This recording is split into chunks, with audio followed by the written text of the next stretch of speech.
All right, so today's lesson is over a special right triangle. There are two special right triangles. The first one we're going to talk about is referred to as a 45, 45, 90. And those numbers are basically referring to the angles inside of this right triangle. This is a special triangle, like I said, because the two angles are the same, which therefore we know now that means the two legs are also the same length. So let's talk about how this is going to help you. The acute angles, when the acute angles of a right triangle are congruent, and so basically when the acute angles of a right triangle are congruent, like they are here, then that means it's a 45, 45, 90 triangle, because if the angles are congruent, remember everything inside adds up to 180. The two non-acute angles inside of a right triangle are complementary. So if we have 90 degrees left and we divide it by 2, that gives us 45 for each angle. So that's how it gets its name, 45, 45, 90. This triangle is referred to as a 45, 45, 90. It's a special right triangle. All right, so this special right triangle allows us to basically use a shortcut. Oh boy, your ears are ringing. You're excited because I am for once telling you that you get to use a shortcut. So basically this is going to be a shortcut to Pythagorean Theorem and or a shortcut basically to trig. So let's first look at it the way that we used to do it. So in number 1, we want to find the length of the hypotenuse for the following triangle. See, after we do these three, if you can see the shortcut. Now all answers must be in simplified radical form, which means you know no decimal. All right, so number 1, we need to find the length of the hypotenuse. So here, there's x, that's what we need to find. We know if the angles are both 45, that means this side is 6. Well, that also means that this other leg is 6. So basically, every 45, 45, 90, this triangle would be classified as an isosceles right triangle. So all 45, 45, 90s are also isosceles right. Okay, so let's do a squared plus b squared equals c squared, and go ahead, do the Pythagorean Theorem all the way through. So this is 72. Take the square root of 72. Well, you know we can't leave it like that, so we've got to factor 72. All right, 1 and 72, 2 and 36. That's going to be your largest perfect square. So you're going to break this down. Square root of 36 times the square root of 2, which means your hypotenuse has the length of 6 times the square root of 2. So remember, that's actually 6 times the square root of 2, which is going to give you a larger number than 6. It's just we don't want that ugly decimal, so we're going to leave it nice and pretty as 6 times the square root of 2.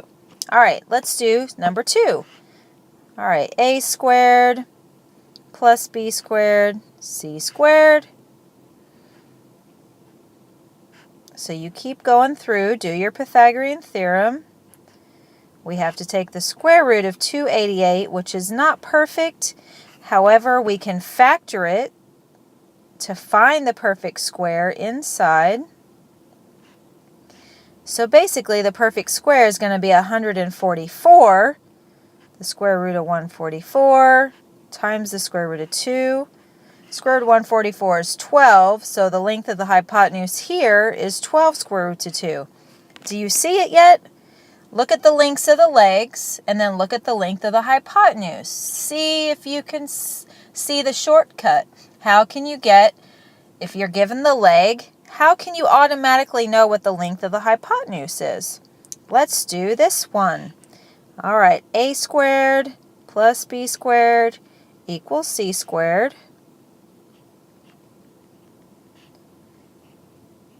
So 50. So basically, if you're listening to me right now, so remember, listeners, my listeners, we need to keep this secret to ourselves. So if you're listening right now, what I would like you to do is to draw a little stick figure inside of this triangle here on number 3. So again, if you're listening, draw a stick figure person inside of the triangle on number 3. All right, so the square root of 50 breaks down into square root of 25 times the square root of 2, which is 5 square roots of 2. Looky there. Do you see the shortcut? The legs given were both 6. Actually, one was given. We know the other one's 6. 6, 6, 6 square roots of 2. 12, 12, 12 square roots of 2. 5, 5, 5 square roots of 2. Do you see the shortcut? So basically, what if I told you you didn't have to do any of that anymore? Would it not be like the best day ever that I actually tell you you don't have to show me all of that work? For sure. So let's see. This is the pattern.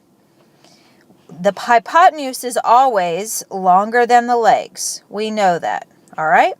How much longer? The hypotenuse is approximately 1.4 times longer.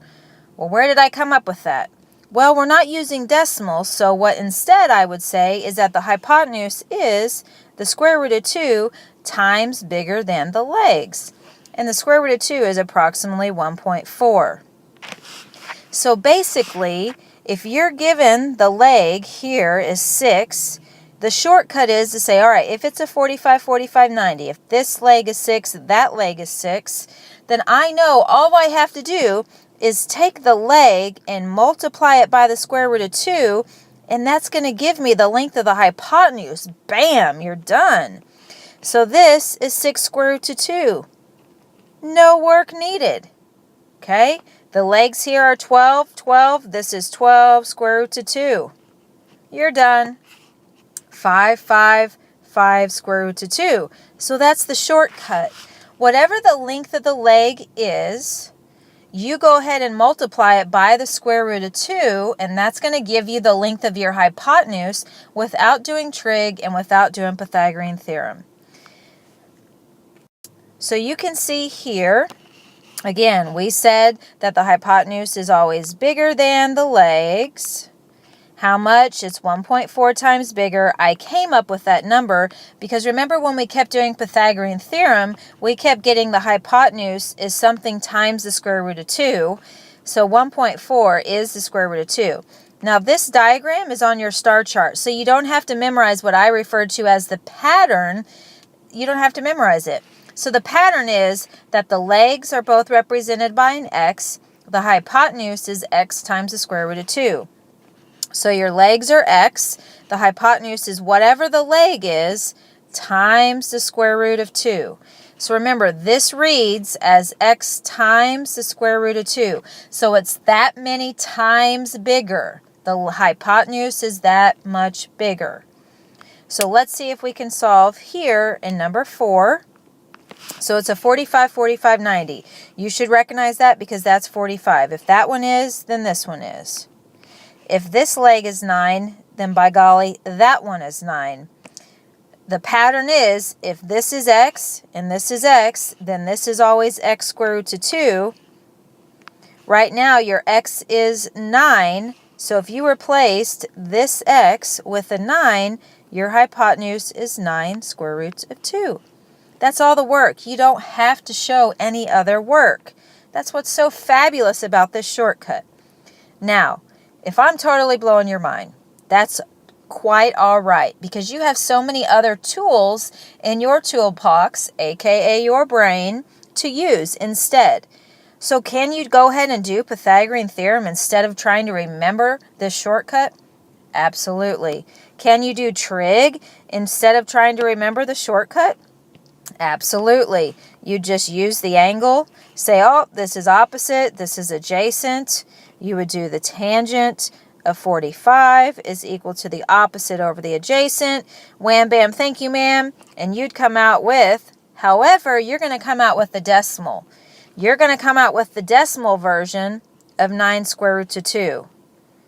Now, that's okay because, remember, both answers are valid. It's just, they're just different forms. All right. Let's answer this, though. What is the perimeter of the triangle? So basically, you have one leg is 9, the other leg is 9, the other one is 9 square root of 2. So we briefly talked about how to simplify radicals. Well, when you simplify radicals, you're only going to combine like terms. So basically, like terms in this case are the whole numbers. 9 plus 9 is 18. This 9 square root of 2 is not a whole number, so it can't be combined with the others, so it just stays. So this is the answer for perimeter of the triangle. All right, let's see about this other one we have here. We notice it's a 45, 45, 90. So a good way of doing this is taking this pattern that I referred to and applying it to your triangle. So what I mean by that is saying, all right, I know the leg is an x, the leg is the x, the hypotenuse is x square root of 2. Now, wherever you have the x, go ahead and circle that. You're going to make that equation. So x is 2 square root of 2. Well, you're trying to find the length of the hypotenuse. The hypotenuse is whatever the x is times the square root of 2. Well, you have what the x is. So you have to input that in here. So the hypotenuse is 2 square root of 2 times the square root of 2. So basically, again, your calculator will do all of this for you, but I'm going to show you how you do it real simple in your head. You're going to multiply these square roots times one another. So square root of 2 times square root of 2 is the square root of 4. And then you're going to multiply these whole numbers together. This is 2 times 1, which is 2. Well, guess what this is? This is 2. Square root of 4 is 2. So 2 times 2 is 4. So that's the length of your hypotenuse. Again, once we do a lot of these, you'll kind of see the pattern a lot easier.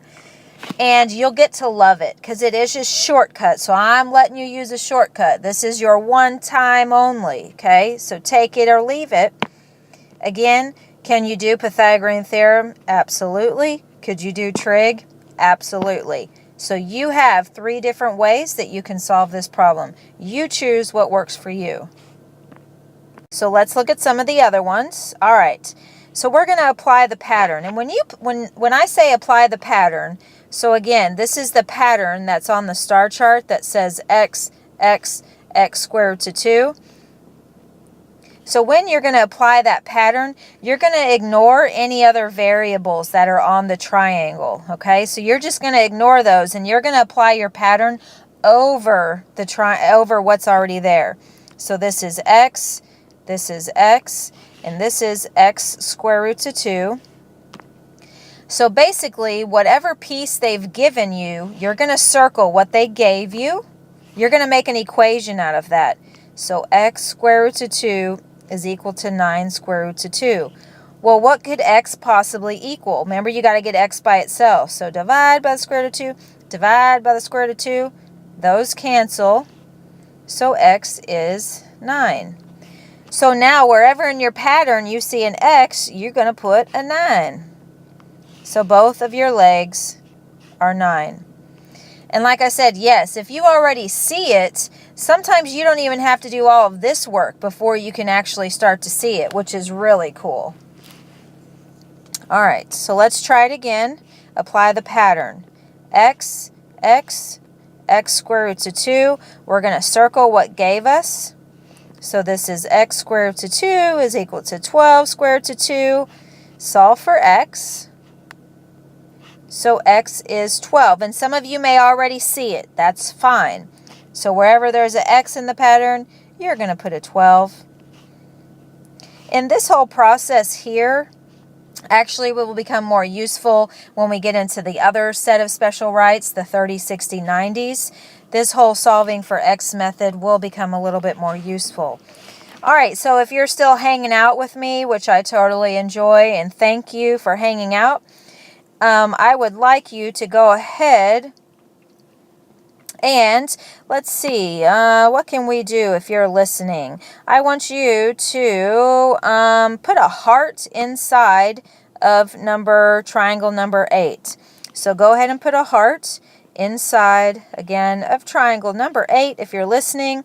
And remember, listeners, that's a secret. All right, number 8, we're going to apply the pattern. Okay, so let's see here. Apply the pattern to the triangle. The pattern again is, all right, so this side is x, the leg is x, the leg is x. This side is x square root of 2. Whatever they gave you, you're going to circle. Make an equation out of that. X square root of 2 is equal to 12. You got to solve for x because your legs are just x. So you've got to know what x is to be able to plug it back in there. So you've got to divide by the square root of 2, divide by the square root of 2 to get x by itself. So x equals 12 divided by the square root of 2. Now, for our intensive purposes, we're going to allow you to leave this fraction like this. However, just know it's really not proper to leave a radical in the denominator. If you would like to rationalize it and know how to rationalize it, you can go ahead and do that. To rationalize it, you've got to multiply the top and the bottom by the square root of 2. Then multiply across, so 12 square root of 2 over square root of 2 times the square root of 2 is the square root of 4, which in essence is 2. And then you simplify this away, so 12 divided by 2 is 6. So this or this is a valid answer for x. So this leg is 12 divided by the square root of 2.